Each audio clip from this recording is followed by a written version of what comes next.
Hello everyone. We are going to start about the Anglo-Mysore Wars.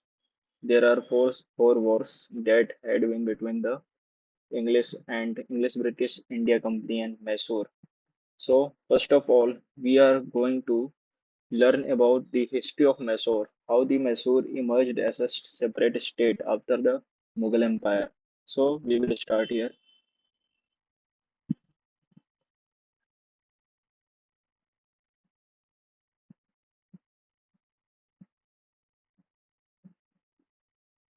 So during the reign of Muhammad bin Tughlaq, two big kingdoms carved out in southern India.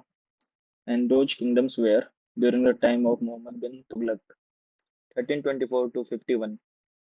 The two big kingdoms were Vijayanagar Empire and Bahmani Empire. Vijayanagar Empire was in the part of middle Karnataka,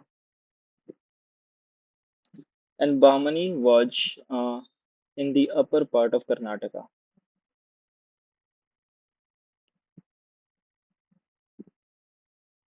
and Maharashtra.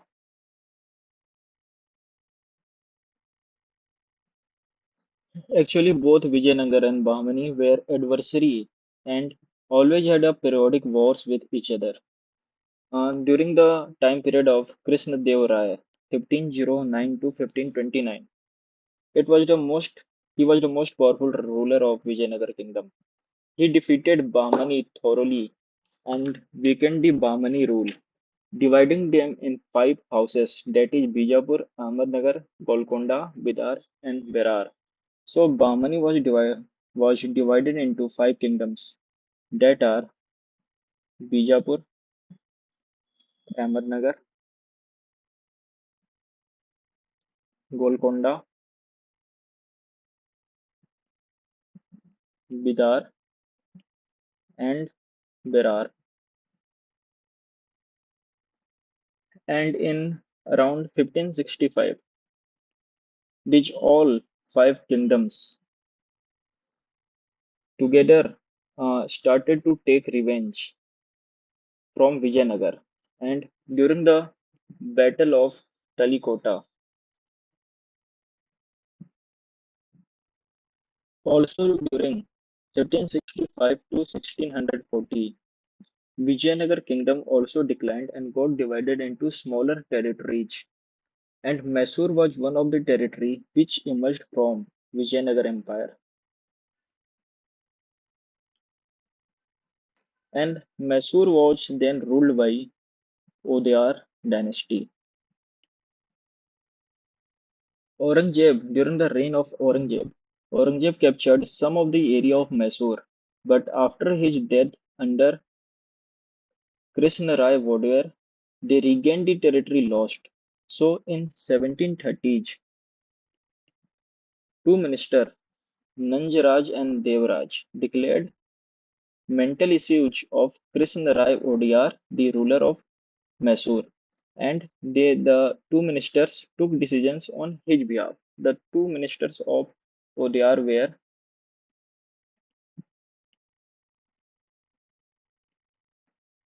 Nanjaraj and Devraj.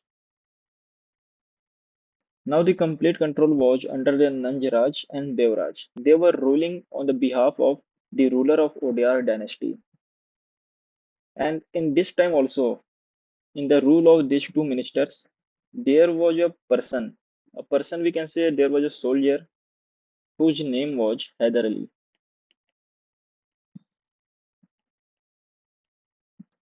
who later rose to power and became commander of Mysore.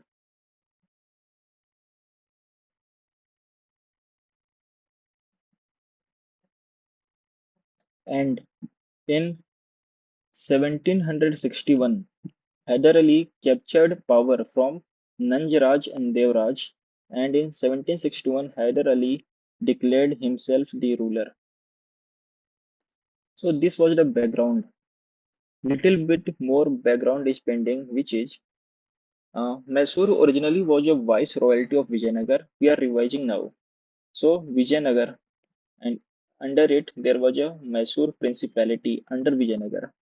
So after the decline of Vijayanagar, Mysore became completely independent monarchy under Odia dynasty. Then later Aurangzeb captured some of the area of Mysore, and after the death of Aurangzeb, Mysore re-established its complete independence under Krishnaraya Vodayar. Krishnaraj Vodayar. And by the third decade of 18th century, we talked about the two ministers, those are Nanjaraj and Devraj. They house arrested their ruler, that is Krishnaraj, and these two became the de facto ruler. And after it, we know the story that after that, a person Haider Ali, who was initially a soldier under the Wadiyar dynasty, later he became a commander, and in 1761 he himself became the ruler. So Haider Ali now becomes ruler. So now we learn about Haider Ali little bit. Firstly, he was a petty soldier in Mysore army. He was illiterate but highly intelligent person. He had a modern vision for Mysore. With his capacity and capability, he rose to position of commander-in-chief of Mysore. And we know in 1761, he captured the power and became the ruler of Mysore. So this was the emergence of Hyder Ali. This was the emergence of Hyder Ali as a ruler. Now in next video, we will know more about the salient features of Mysore and all Anglo-Mysore wars.